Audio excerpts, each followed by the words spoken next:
This is the Aftermarket Radio Network.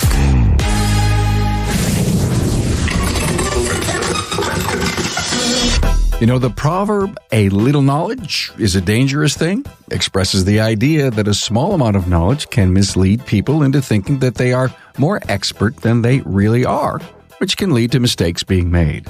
Now, when it comes to repairing EV and hybrids, the era of being a parts changer, I'm told, is non-existent. From the Aftermarket Radio Network, hello, Carm Capriato here. Now, we recorded live at Dorman with G Truglia and Pete Meier, 2 out of 4 trainers there for a weekend of hands-on training. Listen to their perspectives on EV and hybrid repair and training, and why critical thinking is more important than ever. Thanks to our partners Apex and Shopware for bringing you this episode. Hey, when it comes to technical and management training, nothing beats the caliber of classes and expert trainers Apex puts together for Repair Shop HQ. That's because a panel of shop owners selects the best training that will drive your business forward. I'll be there. Hope to see you. Still not too late. aapexshow.com/training and learn more. Hey, just don't imagine how much more profit you can make on every part. Tap into the parts GP Optimizer and watch your profits grow. Better yet, its algorithm does the work, so your brain doesn't have to. Important and necessary to reach unrivaled success. Talk to my great friends at getshopware.com. Hey, honored to have G Truglia from TSD and Pete Meier. Hey. Motor Age, Endeavor. Are you the senior editor now? Did they somehow? No, it's kind of weird. It's like I looked it up the other day. My technical description now is creative director technical. Whoa, I love that. I mean, I would love not to be called senior anymore, but call me creative because I earned it. And director, I'm going to have to take orders from this guy somehow. That's right. Yeah, I know. That's right. Everybody wants to be a director. I get that. We're at the Dorman headquarters, and you guys we're here doing some pretty heavy duty training. I mean, not heavy duty as well. Sort of heavy duty, right? Swedes downstairs As doing we it. speak. I was never a heavy duty guy, but to see how calipers work on disc brakes on the semi world, I was blown away on how you can slide the pads in and out. It was just fabulous. But anyway, we're here to talk about some other stuff. So G, I get here halfway through your class yesterday. You were doing EV, hybrids and EV, right? Correct. So I decided that I was going to go into the beginning of the book and just through pictures try to catch up while I was listening to you. I wish I was there to understand the safety, the security, the OSHA stuff, but it's critically important. But I was taking notes in your class, and not that I'm going to go out and fix You're going to borrow my stuff. But my notes were about the tips and the tricks that you were, if you will, talking about, or the knowledge that you gained by just doing this. There's an exclamation point and a yellow sticker that says you must do this. If you're going to jump into this field, and if you're not, you're behind the times. And if you are ready to, you can't jump into something today that has anything to do with high voltage. That is correct. And Pete did his class first, the electric class, which if you don't understand electric, you're never going to be good at diagnosing hybrid and EV. It is the most important class is electric class. Yeah. We had a good online presence yesterday, and we hit home all the stuff. And Pete and I have been working together over a decade, and we've done voltage drops that I think people are maybe finally starting to get, but they still need it. You know, they don't know what they don't know, and a voltage drop is basically using a meter has to be like our appendage, our hand. We need to know where to put it. We need to know what scale to put it on and what the readings mean. Yeah. Right. You need to speak the language. That's the key. Yep. You need to understand the language. So how far behind are people going to be if they don't start, first of all, number one, for their own business sake, jump into this arena? And number two, if they don't stay current once they're in it. One of the statements that I made in my class yesterday, and I'm making in every presentation I do now, the technology of the vehicles today, the complexity of the vehicles today, these are masterpieces of engineering, more so than the automakers have ever produced, ever. The technologies involved, the complexities involved. It's not like it used to be when G and I first started many moons ago, when you could fix something close enough and be okay. Today, you either fixed it right or you fixed it wrong. There's no gray area in between. And a lot of the foundational stuff that we go over, because people don't know what they don't know, or they learn wrong to begin with, or whatever the case might be. A lot of myths that are still out there. In terms of the EV and hybrid market, well, we've been able to grow with the internal combustion engine for over 100 years. So, something that we're all kind of comfortable with, and we've seen and touched and been around. But EVs, that's brand new stuff. That's a whole new learning curve, for any technician. Mechanics/technicians always figured a way out. When we saw points go by an electronic ignition or drum brakes go to disc brakes, everyone was going to be out of the business, right? Mechanics, and I like using that word sometimes more than technician, know how to figure stuff out. The problem is here, there is some danger involved. And everyone thinks they can be a YouTube master mechanic. I'm not saying YouTube is bad. I have a YouTube channel. Motor Age has a YouTube channel. You have one as well. But you got to be real careful. You can't just go into this without having the right training. I gave an example. I believe you were in the class for that point where I showed ISTA, the BMW factory tool. Oh, yeah. And it stated right there, you need to be trained. And they're not the only company. All the European companies are basically having you check off on that multiple times. Yeah. You get hurt, you're done. Opus, the Opus IVS, a great tool. I think every shop should really have one. Why? Because they have experienced techs that are on the other end of the line that work with that factory tool that you probably wouldn't know what buttons to push. Yeah. It's more of an exacting science with electrical than ever, because I think the systems, as you were relating, are smarter than ever, and they won't let you go forward unless there's certain parameters met. Correct. Information, all data, Pro Demand, Identifix, Motologic, you need all of them. Because there's holes in everything. And sometimes I have to go to factory info. Without information, it's like being in the middle of the ocean without a raft. The shark's going to come get you and you're done. Information is key. I love both All Data and Motologic for system description. So service and description, when you go in there, and I made the statement in my class and probably even when I was speaking with Pete, if you don't know the system, it's new. You got to read up on it. I don't try to teach a car when someone comes to my hybrid EV class. I try to teach the system. And I started the class yesterday. We start with one motor generator on a Honda IMA. They were the original hybrid, right? You're back to that right now. You're on a Tesla. It's a one motor generator unless you're all-wheel drive and you had another motor. If you understand how motors work, how batteries operate, how computer systems operate, and most important, like what Pete did yesterday, electrical. I tell everyone taking an L3, you better understand how a freaking relay works. And you better know wiring diagrams and understand, have a logical way of thinking about something. How is this thing going to work? What happens if I turn this or do that? You can't be Mr. Total Experimental or Mrs. Experimental on this car because you're dealing with expensive components and high voltage. And the true same on the conventional side as well. It's not just about looking up the information, it's knowing when you have to look up the information. And what we're trying to stress now is that on today's vehicles, every vehicle you touch, you need to look up the information on. It doesn't matter if you worked on a Ford yesterday and you've got another Ford in your bay today. That doesn't mean that model works the same way as the one you had yesterday. And then a lot of the things that we've taken so for granted that have changed. Simple tasks, changing a battery. That's not so simple anymore. There's certain procedures and processes that have to be followed, or you find yourself in a world of hurt with systems that are not working properly and you're not prepared to deal with that. Or the example I gave yesterday, a parts store down the street from us changes batteries. So they did it on this Jeep, and the lady's odometer, never mind her window didn't work right, but her odometer, rather than having how many miles she had in there, it had error. Now, lucky I had the factory tool to reset that.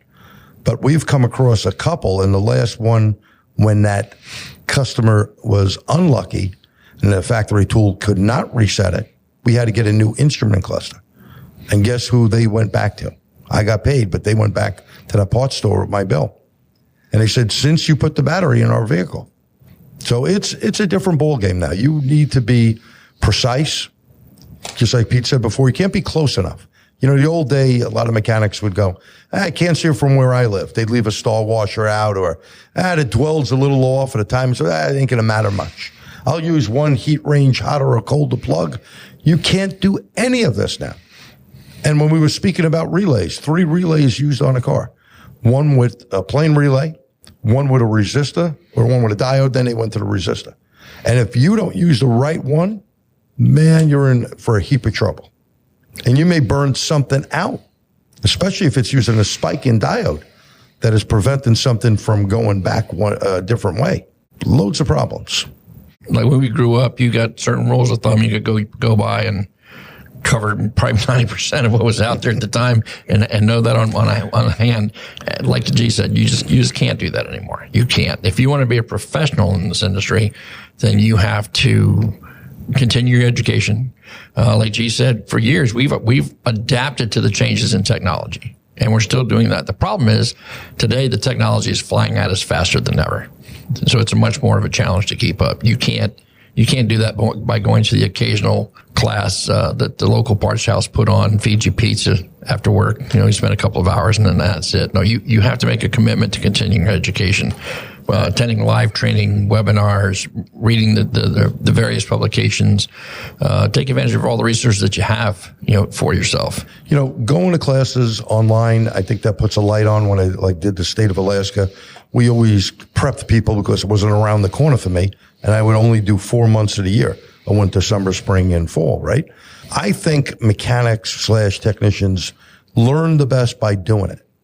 And I always use this little thing, looking at the magazine, that's pretty good. Hopefully, something's going on, and doing it. You wish you could make those moves, or actually doing it. That's how you get good at it, right? Practice makes perfect.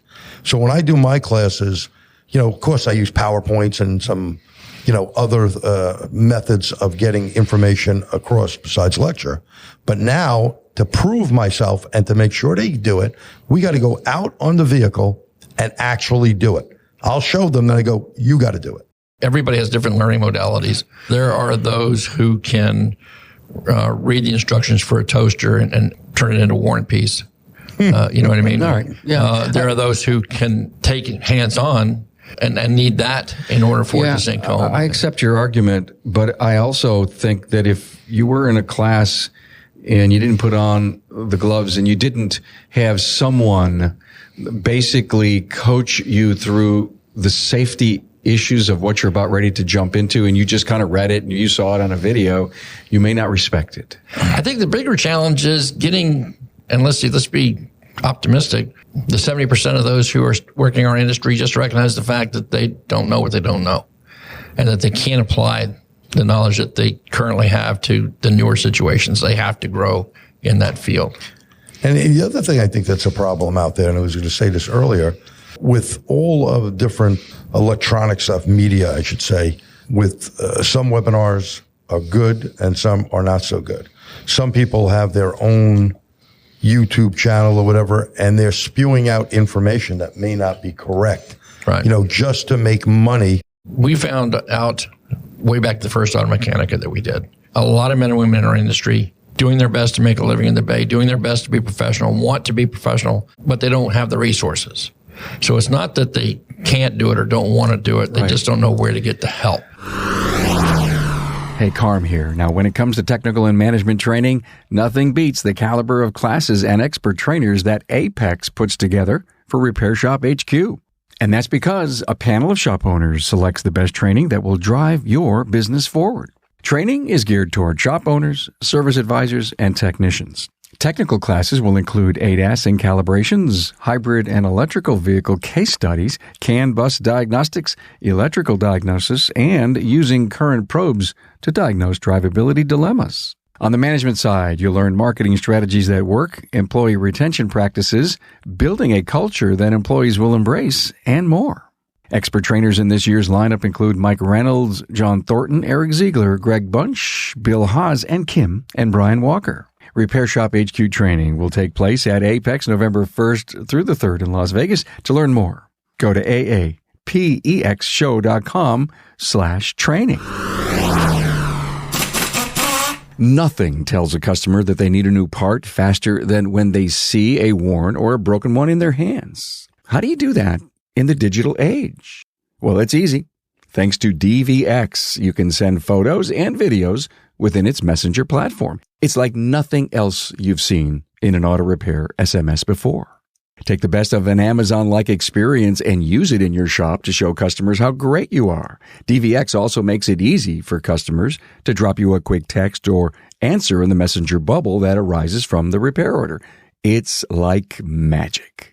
Customers love seeing what they need to do and giving you a quick answer. You'll see your business potential right in front of you. Your customers get on with their day, and you get back to the repair.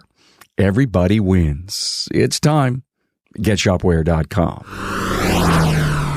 To the owners that are listening here, forget EVs, forget hybrids. It's just, let's go back to the ICE engine and the equipment that's missing inside of the shop to do a good, effective, quick, let's add training on top of that. You can't build a house and the foundation's no good. Yeah, right. You know what I mean? I guess the other thing that we talked about before, we always hear the same thing from techs. You know, they don't get any support from the shop owner, don't get time off, don't get help with covering the costs.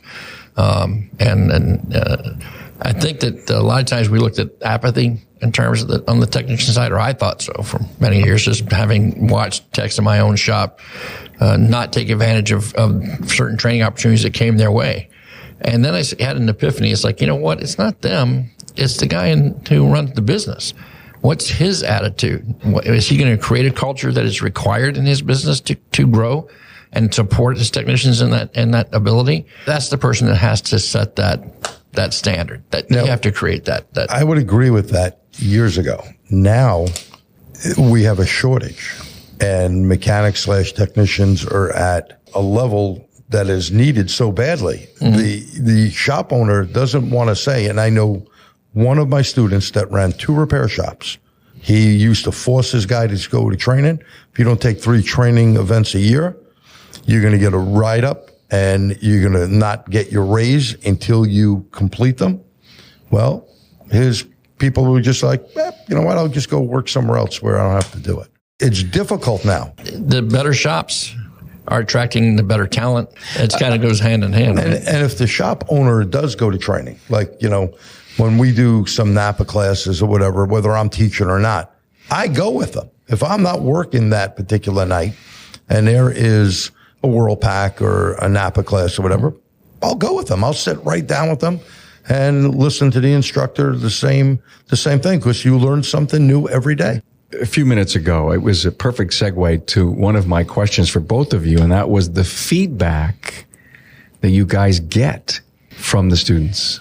One of the reasons that I accepted G's invitation to help him in this effort that we're doing now, when I started these presentations, just like we started yesterday, all of us who are doing this, Kenny, Swede, G, myself, have the battle scars. We know what it takes to make a living in this business, and we're fortunate enough now to be on this side of the industry and have a venue that allows us to do what we can to help those still out in the trenches to accomplish, like I said earlier, that they want to be better, they just lack the resources. So we can provide those. And you know me, everything that I've done in the last decade has been trying to provide resources to the men and women in our industry to help them, bottom line, help them make a better living for their families. That's it. You know, make a better living, you know, for your families. And I think the proof was in the pudding when we did Auto Mechanica. The first Auto Mechanica where it was free, I said, hey, if you really want to get people in and want to help them, and that was the message coming from Motor Age and TST, we want to help people. All they had to do was get themselves to Chicago, and it was the right time of year. And a lot of these people, like Pete said, they didn't have the resources, because what is the average wage of a technician out there? It's still pretty low. And I'm talking nationwide. Yeah. To live in my area, if you don't make 6 digits, you're in trouble. We're doing an awful lot of shows on the podcast about that. Basically, it starts with running a smarter, better, more profitable business. It starts with labor rate issues, culture, family. You know, go down the list of these top, if you will, dozen or more critical things that a top technician is looking for in a shop. And if you can't build that environment with a commitment to training and the right tooling, then you just may not be around. Well, you know, we've said that for years. We've looked at shops who have been doing the bare minimum, doing terrible customer service. Right. Hammer torch people. And just for years saying, oh, they're not going to last. But you know what? They're still in business. Yeah. But here's the thing. As the technologies change, as these vehicles become more complex, in my mind, if they don't shift that paradigm, then they are going to start paying the price for it. So is it the consumer who's going to help shift this paradigm? They take their vehicle to a, if you will, hammer torch, and it gets really screwed up. Well, here's the scenario that and it's unfortunate, and I'll probably catch a lot of flack for this, but I've seen this firsthand. I talk about it in my classes when we talk about just diagnostics, and one of those resources come up, and every major company has these things. These statistical resources, I call them statistical diagnostics. Here for this model year, this code, 5,000 vehicles, it was this, and 2,000 it was this, and we've all seen that list, right? And that's fine for information, but there are too many who, instead of using it for information, use it for a shopping list. And they start with number one, and they throw that part at the car, and if it doesn't fix the car, one of two things happen. The customer either comes back, or they don't, and they go to another shop. And if they do come back, this also needs to be done. And again, I'll probably catch a lot of flack for this, but 9 times out of 10, they're not reimbursing the customer for the mistake on the first time. They're charging them again for a second job, or a third job, or a fourth job, until either the customer gets his car fixed, or they get frustrated and they find a shop like G's. And it may have cost the same amount of money, but the inconvenience or the one-time in, the one-time out. And what's the impression the consumer's left with? Yeah. And that has hurt us for a long, long time. Yeah. So you think those shops are going to continue to survive? Yes. Oh, yeah. Because there's always a new they're always drawing in with those loss leader ads. Here, get your $19.99 oil change or your $39.99 brake job or whatever the case might be. Yeah, they're not going away. They're not going away. I'm not going to mention a tire store name or whatever, but 1995, they still do it. I just mentioned this in the class yesterday. I can't buy the oil for $19.95. Right. But they're doing it as a loss leader to using a cheap Chinese filter, the cheapest oil they can get. And the consumer doesn't know the difference. Okay. They're just looking about how much everything costs. Don't go buy an $80,000 car or at least $100,000, AMG Benz and then, I got to put a tire on it. Run flat? Can I put something else on? Why is that tire so expensive? This is the usual thing that you hear. I'm fortunate that my customer base, I'm not, let's make a deal. I just go, this is what you need for your vehicle. If you want it fixed, I'll diagnose it and fix it. But I agree with Pete wholeheartedly. We've seen this for years in the industry. The people who do things wrong and run lousy shops. I mean, we have shop meetings in my shop. Because there's customers for them. Exactly. Well, again, it's like the customer's looking for the right place and they haven't found it yet. You know what I mean? I wonder how they will ever know. Well, they end up by accident showing up like his place. Yeah. I see. And then they find out, this is how it's professionally done. Here's the documentation. Here's what we found wrong. Here's the documentation to show you, Mr. and Mrs. Customer, why it's wrong. And here's what we need to do to correct it. And when it's corrected, here's the documentation showing it's been corrected and it's been repaired properly. Let me show you all the receipts that I got just the test results. It's the standard, all the supporting documentation. Like you've seen in my class yesterday. I showed the before and the after, and I always do this. If it looked like this in the beginning and now it looks like this, you could physically see that problem, right? Yeah. You could see it. And I think showing it, the management systems that are out there, that you could save the data like we do and then email it or text it. And, a lot of customers also go to what I call the Taj Mahal places. Beautiful shops, beautiful building. We have a few around near us. Inside, they have guys that never go to training because the shop owner is trying to save money, and they oversell parts and actually cheat the customer. And that is sad that is still happening in this business. Yeah. Happened to me recently. Yeah. Yeah. Golly, you've been on before and you told us a great story. I remember about going to a tire shop. Pete, we did it at Apex a couple, 3 years ago. Well, don't ask about the camping. No, I won't. Okay. So we're here because, I went to my first hybrid EV class with you, G. You were very excited about what Ford did in some of the engineering and the safety things. I remember the tire jack issue that it's those things, if you've never run across them in a case study, you go to a seminar and you hear a been there, done that trainer who's still, working in the field tell you these little things. Who would have thought to look in the frunk or the trunk or wherever it is and to see, the jack is loose. I know what's wrong. I've done so many hybrids and now EVs because of my New York City contract. All municipalities are forced to buy these type of vehicles. They need fuel efficient vehicles, so they're always the highest on technology. If I just had to take the cars that came in my shop, I wouldn't know as much as I know, only because the sheer volume.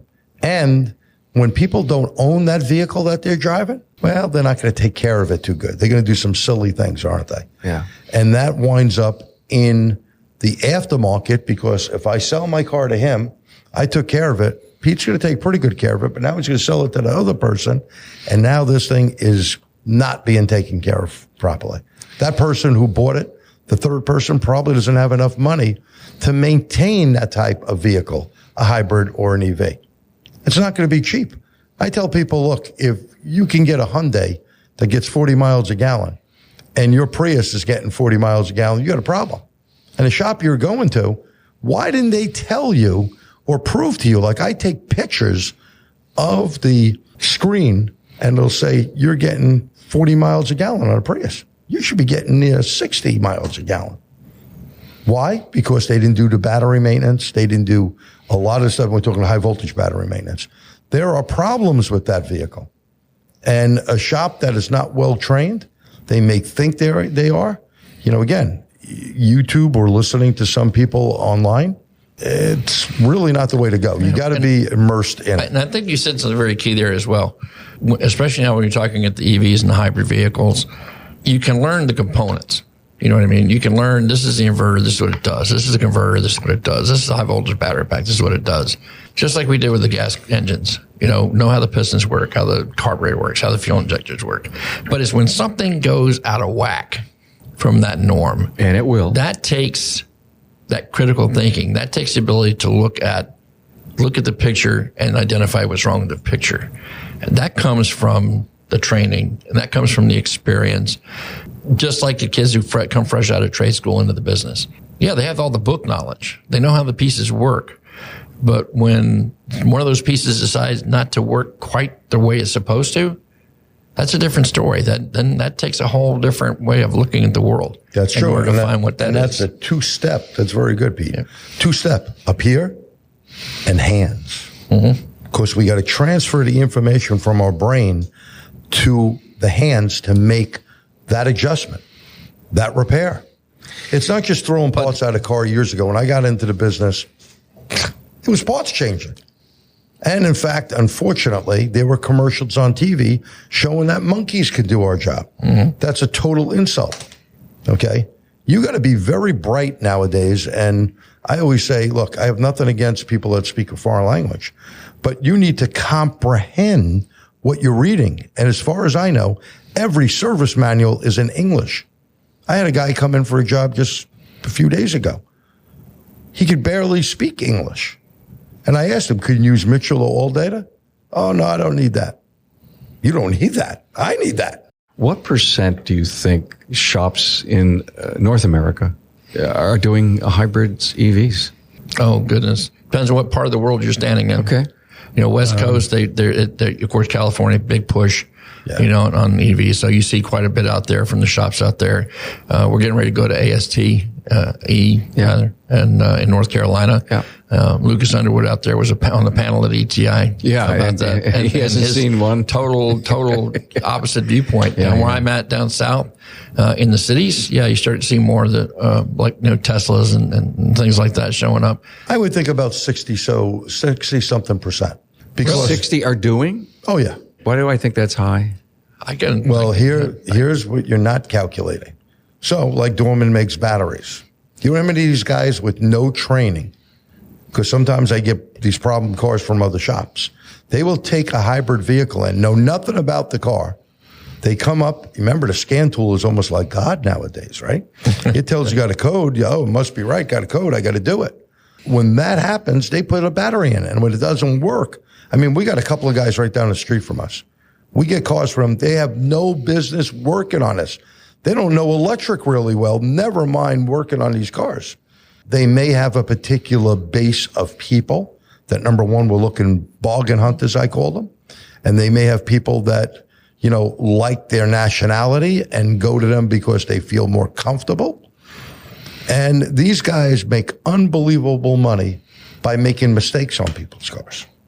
Because they keep charging them. That's just taking what we talked about earlier about that market that's always done that to now they're just entering into the electric vehicle market and doing the same thing. Let's throw parts at it until it either fixes it or the customer doesn't come back again. Now I'll change that number.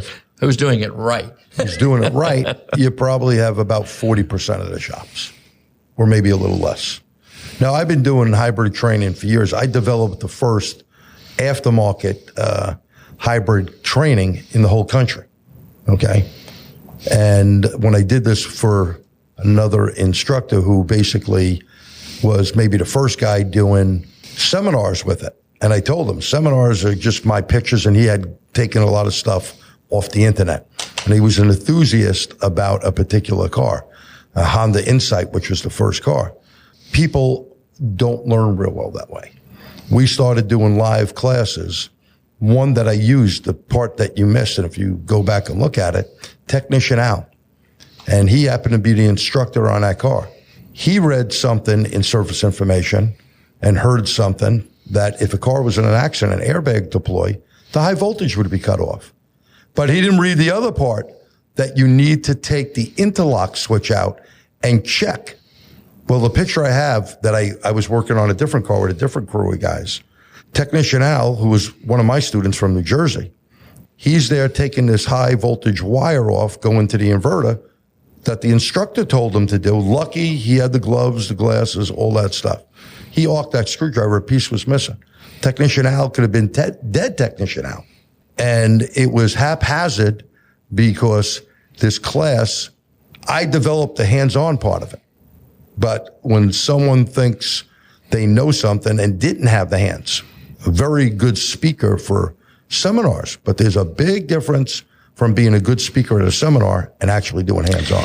I've heard in the past that it's the amperage that kills you, not the voltage. Is that true? Amperage is what will flow through your body and kill you. Voltage, according to AMA, American Medical Association, and SAE, Society of Automotive Engineers, and UL Underwriter Laboratory, 60 volts can stop your heart and kill you. Yeah. I want to say correct me if I'm wrong, I think it's the AC voltage, the fact that it pulses in both polarities. Right. When that passes through your body, it interrupts your body's internal electrical system. Yeah. And that's what can stop your heart. Yeah. And the picture of my friend, Alberto De La Rosa, right. He fell into a 408 volt panel. He used to be a BMW technician, but he went into construction, got smarter. Unfortunately, the wall in Queens broke, and they had an open panel in the basement. I have a picture of his hand, and this guy had probably 7% body fat. We used to run a lot together. Swede knows him. He was in that hospital over a month. He's lucky he's alive. It knocked his ass clear across a basement. There's the respect of this high voltage stuff. Yeah, that's like going back again to what he was saying. It's like a lot of these shops doing this kind of work. Or just reminded me of that old saying that a little bit of knowledge is a dangerous thing. And they're taking these batteries out. This is no lie. He just hit the nail on the head to trigger it in my head. They have no gloves. They're taking the battery out. They're not following any safety precautions. They pull the safety interlock up, and you got to hand it to these manufacturers.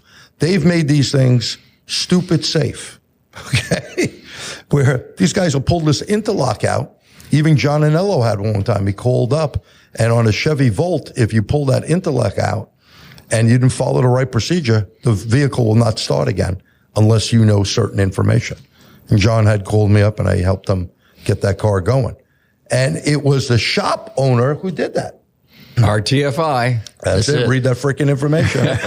What a great way to end. Thank you so much, G Truglia, TST, trainer here at Dorman. I mean, you're everywhere. Thanks for all you do for the industry. Thank you, Colin. Pete Meier, Endeavor, Motor Age. So glad we bumped into each other.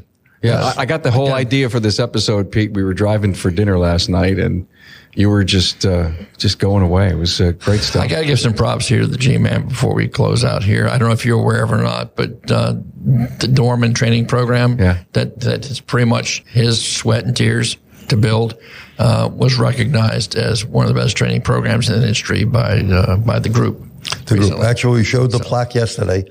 The first time I got to see it, a friend of mine, Tom Rake, was the guy who made me aware of it. He said, "You beat us out." I'm like, "Beat you out with what?" He goes, "Your training program won the best."